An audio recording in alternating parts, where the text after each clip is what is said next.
Bismillahirrahmanirrahim. Donc aujourd'hui, on va voir la vidéo numéro 12 qui concerne toujours la partie constructeur, destructeur, setters, getters, objet étoile 10. Je rappelle que nous avons déjà commencé cette partie du cours la semaine passée et j'ai déjà publié cet exposé qui était présenté sur la vidéo 9 et 10 qui sont déjà disponibles sur YouTube. Aussi, je vous rappelle et je vous invite à voir tous cette vidéo-là qui est la vidéo numéro 11 qui contient une application pratique sur la programmation de la classe complexe en utilisant le langage C++ et la plateforme Eclipse. Je vois que le nombre de vues, c'est 51, c'est très peu dans 5 jours. J'espère que le reste des étudiants peut voir ce c'est. Même chose pour la vidéo 10 et la vidéo 9, parce que ce sont des vidéos qui sont très importantes pour comprendre la programmation orientée objet, pour comprendre le concept de constructeur et surtout pour comprendre comment lancer votre premier programme orienté objet avec le langage C++ sur la plateforme Eclipse. Donc aujourd'hui, on va continuer sur le concept de constructeur-destructeur. Surtout aujourd'hui, on va concentrer ou bien on va présenter la notion de destructeur. Pour la notion ou bien le concept de constructeur, on l'a déjà présenté dans les slides de la fois passée, mais il manque quelques aspects que je vais aujourd'hui continuer avec vous. Ça, c'est la première chose. La deuxième chose, c'est qu'aujourd'hui, puisqu'on a déjà commencé la programmation avec le langage C++ sous la plateforme Eclipse dans la vidéo 11, dans cette vidéo 12, on va faire des exemples directs avec le langage C++, toujours dans la classe complexe que nous avons programmée ensemble normalement la fois passée. Et je répète, j'invite les étudiants à voir la vidéo 11 qui contient une implémentation de la classe complexe avec le langage C++ sous Eclipse. J'invite tous les étudiants à installer l'environnement Eclipse et à programmer avec le langage C++ avec cet environnement-là. Donc, aujourd'hui, on va continuer, comme j'ai dit, la notion de constructeur. On va terminer cet aspect-là. Ensuite, on passe au destructeur. Donc, le plan, c'est le même et je vais directement passer à des exemples et à présenter de nouveaux concepts. Donc, avant d'aller plus loin, je veux tout d'abord essayer de continuer la programmation de la classe complexe que nous avons déjà programmée avec des méthodes lire, afficher, addition, soustraction, multiplication. Mais comme vous voyez, ou bien comme vous avez vu dans les vidéos précédentes et dans les cours, on n'a pas mis de constructeur à cette classe, donc c'est l'occasion maintenant de passer à la présentation d'un constructeur. Dans ce cas, par exemple, un constructeur, il peut être ajouté et il doit avoir le même nom que le nom de la classe comme on a déjà expliqué. Ça, c'est le nom de la classe. Ça, c'est l'attribut imaginaire, l'attribut réel. Ça, c'est le nom du constructeur.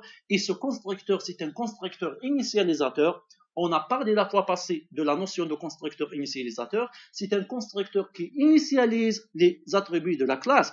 Donc, par exemple, notre constructeur ici, il contient deux paramètres, ou bien il accepte deux paramètres qui sont im0 et re0. Maintenant, pour l'implémentation du constructeur, nom de la classe, nom du constructeur, les paramètres. L'implémentation, elle est banale, elle est intuitive. Il s'agit tout simplement de mettre im0 dans em et de mettre re0 dans re. Et par conséquent, le code il est très simple. Pardon, ici normalement ça doit être en minuscule. C'est un problème d'édition seulement. Em reçoit em0. Ce em là va prendre la valeur de em0 et re, pardon, il faut corriger ça parce que ce n'est pas majuscule. Re reçoit re0 et dans ce cas, le re qui est un attribut, le voilà, paramètre va prendre re0. Maintenant, dans la phase usage, on a déjà expliqué ça dans le langage C++ ou l'environnement Eclipse. Qu'est-ce que je dois faire? Toujours nom de la classe. Ça, c'est l'objet que je veux créer. Ensuite, j'appelle le constructeur de cette manière-là. Égal, complexe. Ensuite, je dois mettre ici point, virgule, complexe. Et ici, ce sont les deux paramètres imaginaires, ou bien em0 et re qui est re0. Après, qu'est-ce que je vais avoir? Je vais avoir la création d'un objet C dans la mémoire avec deux parties réelles et parties imaginaires. Ce sont les noms des attributs. Et dans la partie RE, on va mettre EM0 qui est 3,4. Et dans la partie IM, on va mettre RE0 qui est la partie imaginaire. Et il est clair que lorsque je vais faire l'appel au constructeur, comme j'ai dit la fois passée, je ne peux pas écrire nom de l'objet point nom du constructeur complexe. Je ne peux pas faire comme ça. ما نقدرش نخدم بالطريقه هذه 3,4 2,5 ça marche pas. هذه الطريقه غير سليمه. Je ne peux pas faire l'appel au constructeur de cette manière, mais plutôt je fais l'appel au constructeur lors de la déclaration en faisant égal nom du constructeur. S'il a des paramètres, je vais mettre ici ces paramètres. J'espère que c'est clair. Normalement, c'est clair parce qu'on a déjà parlé de ça dans le cours de la fois passée que nous avons fait ensemble dans la séance Zoom. Et après, normalement, on a fait une séance très claire et j'ai mis en ligne la vidéo numéro 9 et la vidéo numéro 10 qui ont expliqué le concept de constructeur. Aujourd'hui, comme j'ai déjà dit, tout d'abord, on a vu cet exemple sur la classe complexe. On ne va pas rester là, mais plutôt on va aller maintenant à la programmation C++ et on va ajouter un constructeur à notre classe. Donc, qu'est-ce que je vais faire ici? Le nom de la classe, c'est complexe. Je vais définir le constructeur qui doit porter le même nom de la classe complexe et je vais lui faire les paramètres ici.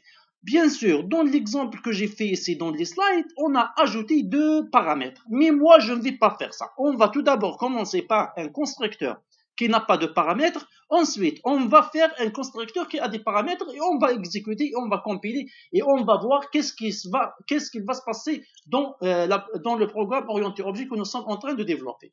Donc, complexe, c'est le nom de la classe qui est lui-même le nom du constructeur. Il n'a pas de type de retour. On ne peut même pas mettre void. Maintenant, qu'est-ce que j'ai ici? J'ai ici le programme principal, j'ai ici la définition des différentes méthodes. Par exemple, ici, je vais ajouter la définition du constructeur. Donc, complexe, c'est le nom de la classe, 2.2. Ensuite, le nom du constructeur, vous voyez, voilà le nom du constructeur, il apparaît directement de manière automatique. Voilà. Ça, c'est l'implémentation. Ici, vous pouvez faire l'initialisation de RE et de IM comme vous voulez. On peut les lire directement du clavier, comme on peut faire une affectation à partir de M et M0 et RE0, comme on a fait dans l'exemple sur la page numéro 3 du cours d'aujourd'hui. Par contre, moi, je vais garder uniquement un constructeur sans paramètres et je vais travailler avec ça. Maintenant, si je vais faire mon nombre complexe, le voilà, un C, et je vais faire comme ça. Voilà, complexe, C. Et on va voir qu'est-ce qui va se passer. Normalement, maintenant, je vous rappelle, le slide numéro 9-10, la fois passée, qu'est-ce que nous avons dit? J'ai ajouté une remarque, et que c'est une remarque très importante. Et la remarque, elle dit quoi? Si on déclare un constructeur explicitement, c'est comme essai. On a déclaré un constructeur explicitement. Voilà le constructeur. Eh bien, si on déclare un constructeur explicitement, alors le constructeur implicite ne sera plus accessible. Ça veut dire quoi le constructeur implicite? Ça veut dire le constructeur qui existe de manière automatique et qu'on n'est pas obligé de déclarer. Ça veut dire que ce sont des constructeurs qui existent même si on ne déclare pas le constructeur. Mais ces constructeurs implicites ne seront plus accessibles lorsque je déclare explicitement le constructeur. Ça veut dire que lorsque j'ai déclaré ce constructeur, eh ben, le constructeur implicite que j'ai utilisé la fois passée dans la vidéo numéro 11 ne sera plus accessible et normalement maintenant je vais avoir une erreur parce qu'il n'est plus accessible. On va voir. Tout d'abord, je sauvegarde mon programme et je vais faire project clean pour nettoyer la mémoire du compilateur. Ensuite, je vais faire build all qui veut dire compiler. Et on va voir maintenant, voilà, error 1, il y a une erreur. Il ne va pas marcher ce programme. Et voilà la cause. Error, complex, 2 points. Complex is private is private within this context. Ça veut dire quoi? Que le constructeur maintenant que vous allez appeler essai, ce n'est plus le constructeur implicite que nous avons utilisé dans la vidéo 11, mais plutôt c'est le constructeur que vous avez déclaré essai. Et malheureusement, ce constructeur, il n'est pas public, private.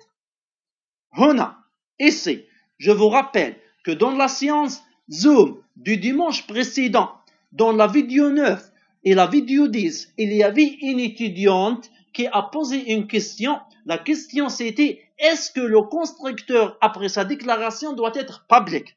Et j'ai répondu à l'étudiante que oui, le constructeur, il doit être public, sinon il sera inaccessible.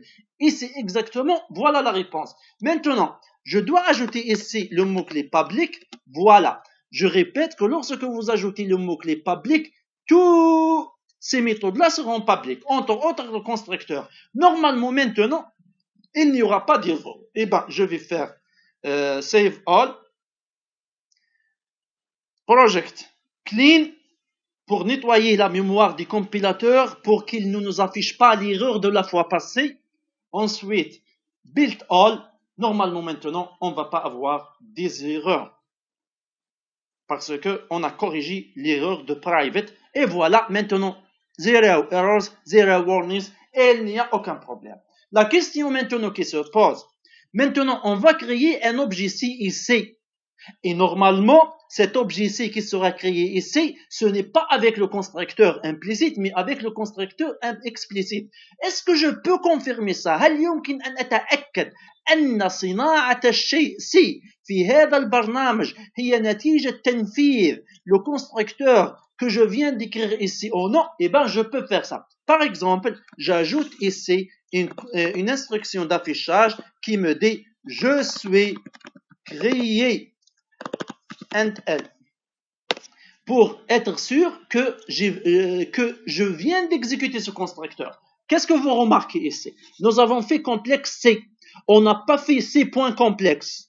Mais normalement, la construction sera faite par celui-là. Si la construction de C est faite avec ce constructeur, ça veut dire que le constructeur doit afficher « Je suis créé ». On va tester. رايحين tester وهذا الشيء ذركا. Voilà, c'est sauvegardé. Clean. Ensuite, Build All. Normalement, on ne doit pas avoir d'erreur, parce qu'on n'a rien fait. On a ajouté uniquement l'instruction c'est out, je suis créé. Maintenant, j'exécute. Et normalement, maintenant, on va créer un objet C avec le constructeur explicite. Et voilà le résultat. Normalement, vous voyez tous le résultat ici. Je suis créé. Ça veut dire quoi? Que cet objet C qui est créé ici, il est créé par quoi? Il est créé par ce constructeur que je viens de programmer. La preuve, c'est quoi? C'est que lorsque j'ai fait la création de C, on a vu l'affichage de je suis créé. Ça veut dire qu'il est créé avec ce constructeur. J'espère que c'est clair. Maintenant, ça veut dire quoi? Un constructeur explicite. Et qu'est-ce que je peux faire avec un constructeur explicite? Je répète la question. Est-ce que je peux ne pas déclarer un constructeur? Bah oui. La fois passée, on n'a pas déclaré un constructeur. Dans la vidéo numéro 11 que j'ai fait ici, on n'a pas déclaré un constructeur explicite. Et on a fait la programmation de la classe complexe. Il n'y avait pas de souci, il n'y avait pas de problème. Donc ça marche. Maintenant, comme j'ai fait dans cette page-là, le constructeur complexe ici, et là, deux paramètres EM0 et RE0, eh ben, je peux les faire ici. Donc, je reviens ici et je vais déclarer ici float RE0 float EM0. Ce sont les deux paramètres. Il est clair ici maintenant, vous avez ça en rouge, ça veut dire qu'il y a un problème, il y a une erreur. L'erreur, c'est qu'on n'a pas ajouté les paramètres. Je vais ajouter les paramètres ici, voilà. Et maintenant, qu'est-ce que je vais faire avec ces paramètres? Je peux faire la chose suivante. RE reçoit RE0, comme il est fait dans le slide, et M égale EM0, comme il est fait dans le slide. Et comme ça, nous allons faire quoi? après l'appel du constructeur complexe, on va mettre RE0 dans l'attribut RE et IM0 dans l'attribut IM. Comme ça, normalement, la création cette fois ne sera pas avec le constructeur implicite et ne sera pas avec un constructeur qui n'a pas de paramètres. Et on va voir ceci. راح نتستيوها تاني. Save all. Project clean. Project build all.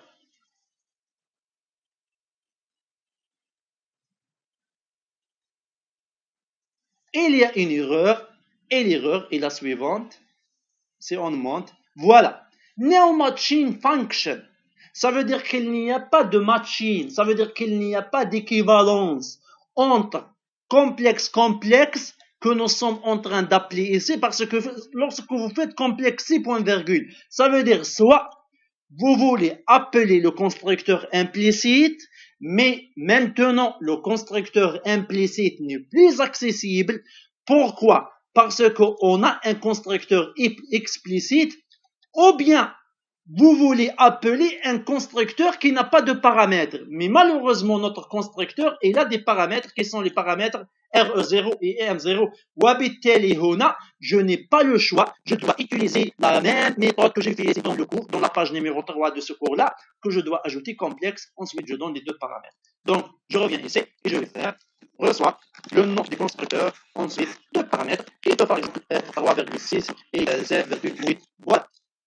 Donc maintenant, normalement, on ne doit pas avoir d'erreur. Je commence par sauvegarder le TP ou bien le programme. Ensuite, j'efface la mémoire compilateur. Ensuite, je remplis le programme. Donc, il est en train de compiler.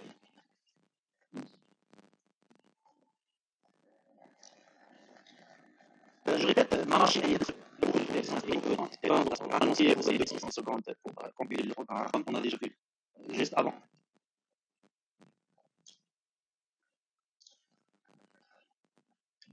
Et voilà, normalement c'est bon. Maintenant je recompile le programme. Normalement on ne doit pas avoir d'erreur, parce que maintenant on a fait appel au constructeur explicite avec ces deux paramètres, la partie réelle et la partie imaginaire. Et dans ce cas, normalement, on ne doit pas avoir d'erreur.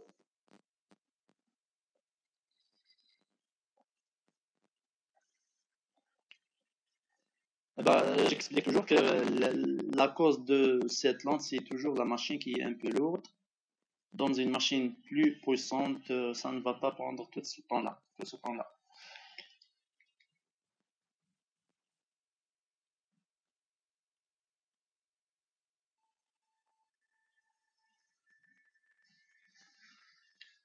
Voilà, il n'y a plus d'erreur. Mais par contre, vous voyez warning. J'ai expliqué la fois passée dans la vidéo numéro 11 la signification du mot warning. Warning veut dire tout simplement que vous avez une variable qui est déclarée sans être utilisée. Voilà, one warning. Si je reviens maintenant à ce warning là, on doit trouver que c'est set but not used. Ça veut dire que vous avez une variable C qui est déclarée, qui est dans ce cas un objet de type complexe qui est déclaré, mais qui n'est pas utilisé. Ça veut dire que c'est une remarque, c'est un commentaire, mais ce n'est pas une erreur. Ça veut dire que le programme maintenant il est juste, je peux exécuter et normalement on va avoir le même affichage de la fois passée, tout simplement. Le programme va exécuter la construction ici de l'objet et le constructeur explicite sera utilisé. Le constructeur explicite, il contient l'instruction cout, je suis créé. Par conséquent, on va avoir l'affichage du message je suis créé. Ensuite, il y a l'initialisation de deux parties réelles et parties imaginaires. Voilà, je suis créé. J'espère que c'est clair maintenant. Comment je déclare un constructeur, comment je peux l'utiliser pour faire l'initialisation et comment je peux confirmer que le constructeur qui est en train d'être exécuté dans le programme, c'est le constructeur explicite que je viens de créer. Donc, maintenant, si on revient à notre cours d'aujourd'hui, je vais passer au slide suivant. Le slide suivant concerne ce que nous appelons toujours dans le constructeur la notion de conversion de type. Ça veut dire quoi la conversion de type? La conversion de type, ça veut dire lorsque vous changez le type d'une variable. Et cette conversion de type, elle n'est pas liée à la programmation orientée-objet. Mais on peut faire de la conversion de type avec les constructeurs. Avant de présenter la conversion de type dans le cas de constructeur, j'aimerais bien parler de la conversion de type avant tout. Supposons que nous avons deux variables, une variable int x, donc c'est une variable entière, et une variable float y, qui est une deuxième variable de type réel. Dans le langage C++, je ne peux pas faire x reçoit y parce qu'ils ne sont pas de même type.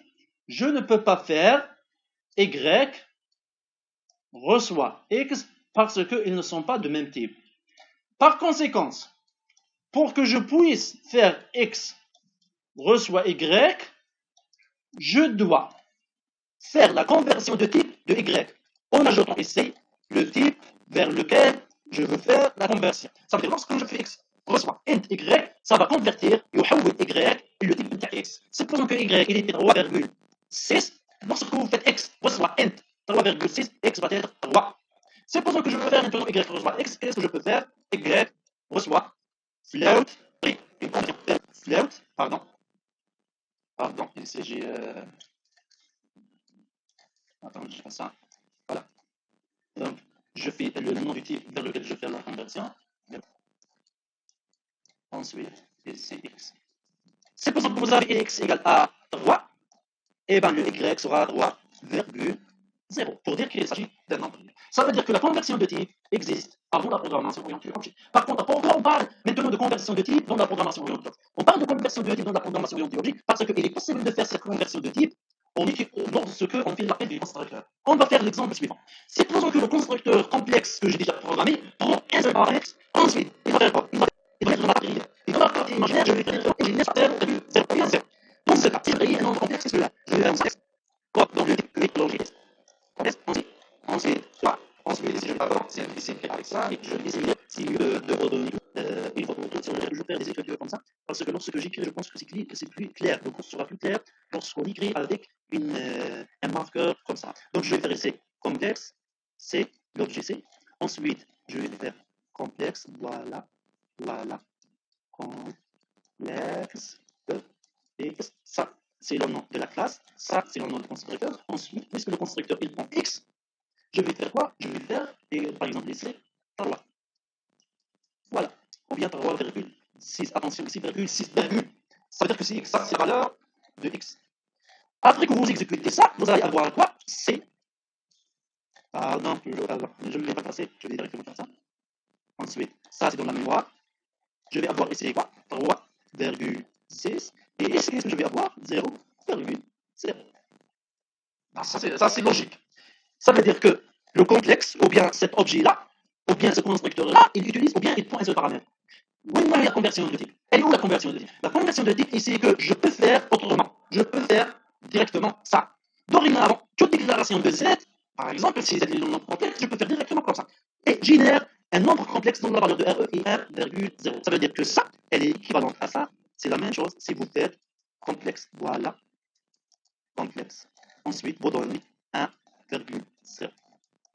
Ça veut dire que vous faites comme ça, complexe 1,0, ou bien vous faites comme ça, c'est votre choix. On fait une conversion de type. Elle est où la conversion de type? Elle est où la conversion de type? La conversion de type, il a suivant 1,0, il est réel, ou bien float, C, ou bien Z, c'est un complexe.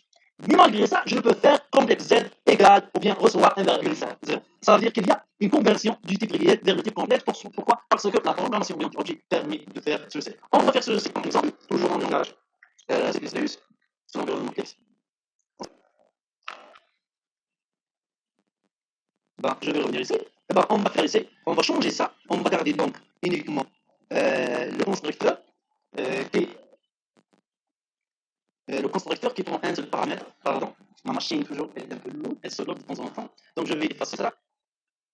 Voilà. Je vais effacer cette partie. Ça veut dire que mon constructeur va contenir uniquement un seul paramètre. Et donc cette partie-là, elle sera initialisée directement par 0, 0, comme dans l'exemple que je viens de présenter de vous. Et je vais effacer ça. Voilà. Et voilà, et voilà. Et je vais changer l'appel pour faire ça. Maintenant, ça c'est logiquement que ça va marcher maintenant, c'est bon. Ça va marcher certainement. Maintenant, si je veux tester l'exemple, ben, cet exemple-là, ça veut dire dans lequel il y a la conversion de livre, ben, je vais faire ça, complexe. Ensuite, je vais faire 3 directement, 3,6 et comme ça. Ben, c'est une construction de manière explicite en utilisant le constructeur complexe qui est déclaré ici avec un seul paramètre RE. Et en même temps, ce paramètre-là, c'est le paramètre qui va être mis dans la partie réelle. La partie imaginaire est du fixe 0,0. Ça veut dire que lorsque vous faites la création d'un objet ici que vous faites égal à 3,6, on va directement exécuter le constructeur complexe, on va lui donner ici 3,6. 3,6 sera mis dans la partie réelle et la partie imaginaire, elle va avoir toujours la valeur 0. Maintenant, de nouveau, je sauvegarde la modification. Ensuite, comme j'ai déjà expliqué, je dois faire un clean pour effacer la mémoire du compilateur.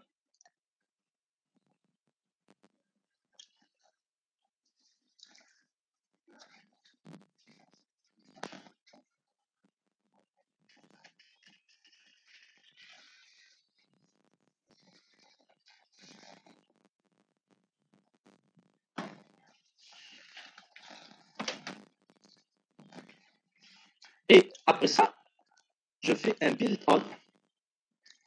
Et normalement, je ne dois pas trop dire. Parce que, tout d'abord, j'ai créé la classe, et donc j'ai déclaré la classe, j'ai déclaré mon constructeur explicite, et dans ce cas, un constructeur qui prend un seul paramètre, qui est le paramètre RE0, qui doit être mis dans la partie réelle. Ensuite, la partie imaginaire, elle est toujours fixe, elle doit être toujours égale à 0.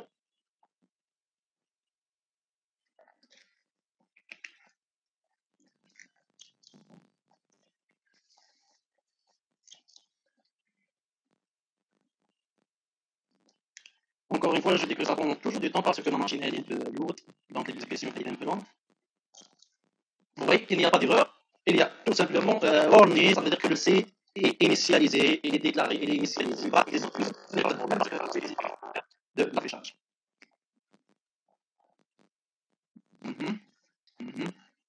Et normalement, j'attends la présentation, c'est mon paquet d'euros où j'inverse le paquet de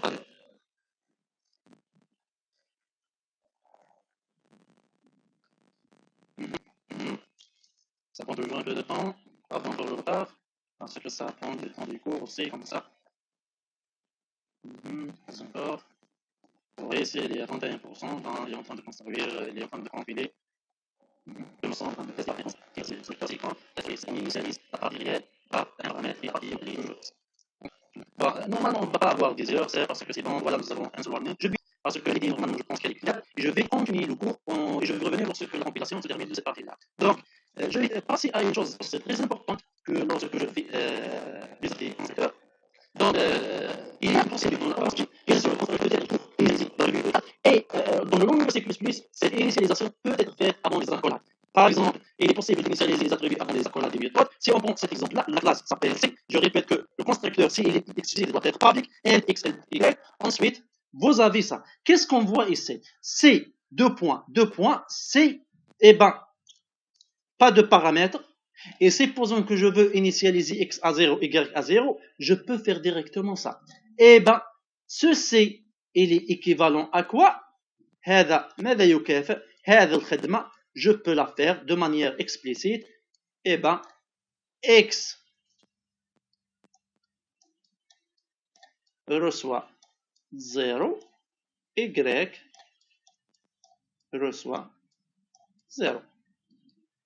Ça veut dire que lorsque vous utilisez un constructeur, comme par exemple le constructeur C, qui est un constructeur initialisateur, vous pouvez faire l'initialisation avant les accolades. On peut écrire des choses comme ça. Et je pense que ceci n'est pas nouveau. Vous pouvez même le faire dans le langage C. Donc ici, uniquement, on est en train de présenter quelques accessoires que vous pouvez utiliser lorsque vous programmez les méthodes ou bien le constructeur, par exemple, des classes. Je répète, voilà le constructeur. Il n'a pas de paramètres. Et ben, par exemple, si c'est un constructeur qui initialise x par 0 et y par 0, et ben cette initialisation, elle peut être faite directement ici avant d'entrer dans les accolades. Lorsque je fais x 0, ça veut dire que c'est équivalent à ça. Lorsque vous faites y entre parenthèses 0, c'est équivalent à ça. Ça, c'est une manière, soi-disant, plus sophistiquée pour faire des initialisations des attributs de la classe. Donc, ceci est permis dans la programmation multi-objet. Ceci est aussi permis dans la programmation, même la programmation impérative, lorsque vous faites des procédures et des méthodes. Donc, avant de passer au destructeur, qui est normalement le cours principal de cette vidéo, donc je vais essayer de voir l'environnement toujours écrit. Voilà, il n'y a pas d'erreur, c'est 0 erreur, ça veut dire que tout marche bien, que notre programme il est correct. Donc pour la notion de destructeur, on va la voir dans une vidéo que je vais la mettre en ligne juste après cette vidéo et qui sera, Inch'Allah, la vidéo numéro 13 dans ce cours-là de programmation orientée objet. À tout à l'heure.